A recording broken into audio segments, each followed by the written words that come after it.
Okay, say who you are. Your PTK. The Grim Sleeper. The serial killer known as the Grim Sleeper died in prison over the weekend.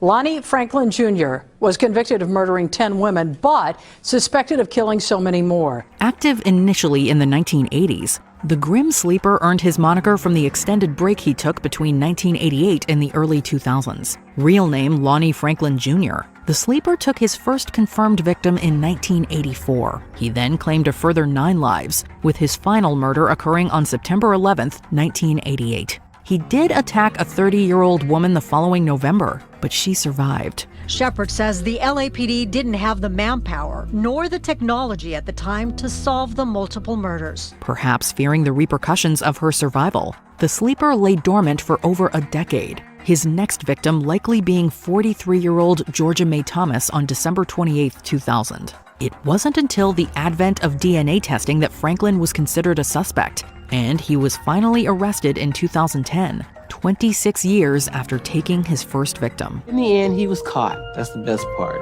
John Paul. It's rare that a killer turns themselves in. It's even rarer that they do so after 40 years. Wasn't there. And she wasn't there the next morning, or the next 40 years.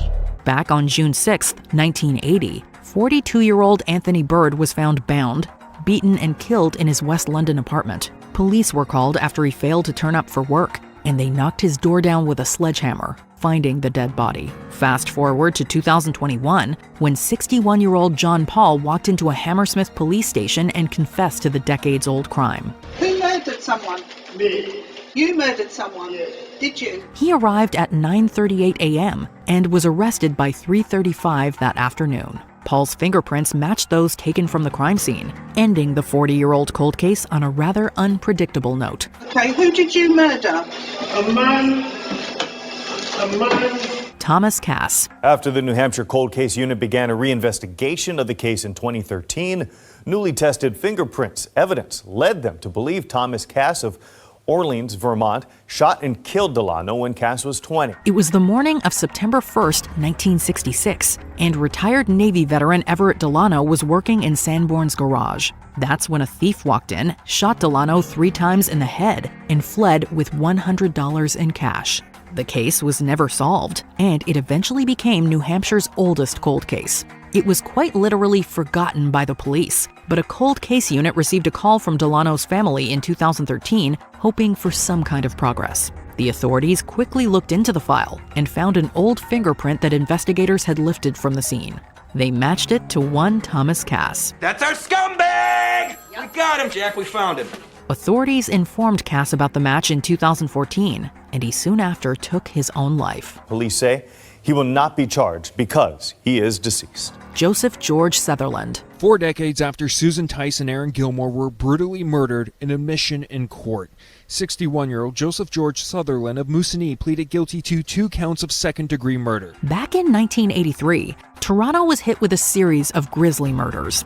In August, 45-year-old Susan Tice was fatally stabbed in her Bickford Park apartment. 4 months later, 22-year-old Aaron Gilmore was found stabbed in her Yorkville apartment, which was located near Tice's. Both victims were found by family members, and both had been assaulted. The murders went unsolved for decades, but advances in DNA testing confirmed that they were slain by the same person. It was in the year 2000 that detectives were able to link the 2 murders of one unknown suspect thanks to DNA left at the scenes. However, it wasn't until 2019 that investigators used genetic genealogy to trace the DNA to 5 brothers. Genealogy's like fishing. You never know how long it's going to take you to catch a fish. After eliminating 4 from contention, they finally found Joseph George Sutherland, who pleaded guilty to the killings in 2023, 40 years after they occurred. Glen Samuel McCurley. After almost half a century, think about that. Time and evidence caught up with a killer today. We move from the north to the south, with this crime occurring in Fort Worth, Texas in 1974. 17-year-old Carla Walker was in a car with her boyfriend Rodney McCoy when the door suddenly burst open and the couple was attacked. And the car door yanked up. McCoy was knocked unconscious and Walker was kidnapped. 3 days later, her body was found in a culvert. The case quickly went cold, and remained as such for the next 46 years. Carla Walker was found dead in a Fort Worth culvert at just 17, a violent killing no one has ever answered for until now. In 2020, investigators tested DNA taken from Walker's clothing and matched it to 77-year-old Glen McCurley. Horribly enough, McCurley was actually considered a suspect back in the 70s, but a past polygraph test cleared him of suspicion. He was sentenced to life in prison and died in 2023. The Chameleon Killer. Terry Rasmussen earned the moniker Chameleon Killer not because he blended in, but because he went by a number of different aliases. Bob Evans was an alias, along with Curtis Mayo Kimball, Gordon Jensen, Jerry Markerman, or Lawrence William Vanner. They were all used by this man, Terry Rasmussen, a divorced father of 4 from the Southwest. While Rasmussen has only been convicted of 1 murder, experts believe he committed at least 5. Many peg him as the man behind New Hampshire's Bear Brook murders of the late 1970s, which encompassed the deaths of 4 girls, including Rasmussen's daughter. Just didn't disappear off the face of the earth without a name or an identity. He died before he could be tried for their deaths. He is also thought to have slain his girlfriend Denise Bowden in 1981. Finally, he did away with his wife Eunsoon Jun in 2002, and it was for this crime that he was finally arrested and imprisoned. He died in High Desert State Prison in 2010. Curtis Kimball. Curtis Kimball. Or Gerald Mockerman? Mockerman, right. Ring a bell?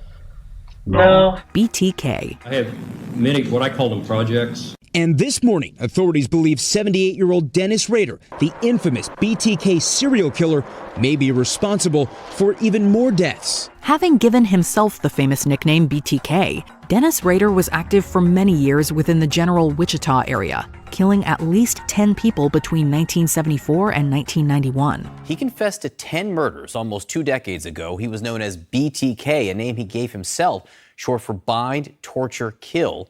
He is currently serving life sentences at a maximum security facility in Kansas.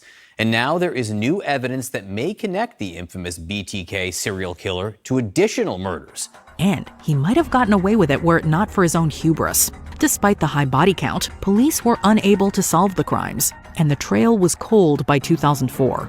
But it was then that BTK began communicating with the media, and in 2005, he sent a floppy disk to Wichita's KSAS-TV. Investigators found metadata within the disk with the words Christ Lutheran Church and a word modification made by Dennis. A simple Google search found that one Dennis Rader was president of the church council, and the rest is now history. Because I was trying to catch you. David Zanstra. A pastor charged with the killing of an 8-year-old girl in Delaware County decades ago is back in Pennsylvania tonight. In July 2023, an 83-year-old retired minister named David Zanstra was arrested and charged with murder.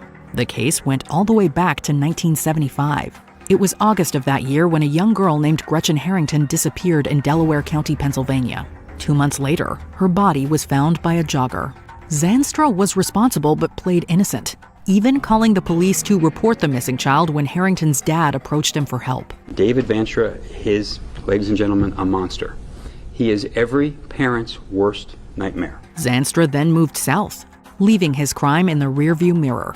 That is, until 2023, when investigators received new information and traveled to Georgia to interview Zanstra. The retired minister finally confessed to and was charged with the decades-old crime. He's going to have to find out what the God he professes to believe in holds for those who are this evil to our children. The Long Island serial killer. One of the most infamous cold cases of our time was the Gilgo Beach killings. Dating back to 1996, a man did away with at least 10 people and dumped their remains in the Gilgo Beach area of Long Island. Now, there were 10 sets of remains, all told, found along that area of Gilgo Beach. It had long been a dumping ground for bodies. In December 2010, the remains of 4 women were found, and they were dubbed the Gilgo 4. Just a few months later, investigators found 6 more sets of remains, bringing the body count to 10. The case was extensively studied until July 2023, when a Manhattan architect named Rex Heuermann was arrested and charged with killing 3 of the Gilgo 4. He's been charged in the deaths of 3 women, and he is the prime suspect in the death of a 4th. Maureen Brainerd Barnes was found right with the other 3. And so it seems that 27 years after the death of the first victim, the mystery of the Gilgo Beach killings may have been solved. It's not clear that Heuermann's going to be linked to all 10 sets of human remains, but it's a good bet, Kira, that prosecutors are going to move forward, charging him with the death of Maureen Brainerd Barnes. The Golden State Killer. New details of the rigorous investigation that detectives say brought down the Golden State Killer more than 40 years after his alleged killing spree began. The Visalia Ransacker. The Night Stalker. Earons. The Golden State Killer. Whatever you want to call him, Joseph James DeAngelo is a nasty man. DeAngelo was active throughout California between 1974 and 1986, committing over 100 burglaries and killing at least 13 people. He was also known to have quite an ego, often taunting both his victims and the police with threatening phone calls.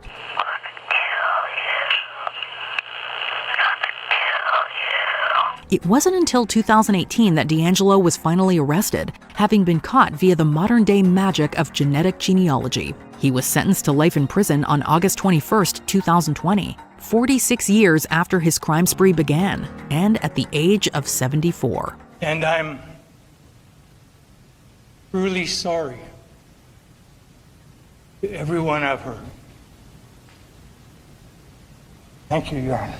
Does the idea of criminals walking among us scare you? Let us know in the comments below. All right, Larry, your prints came back.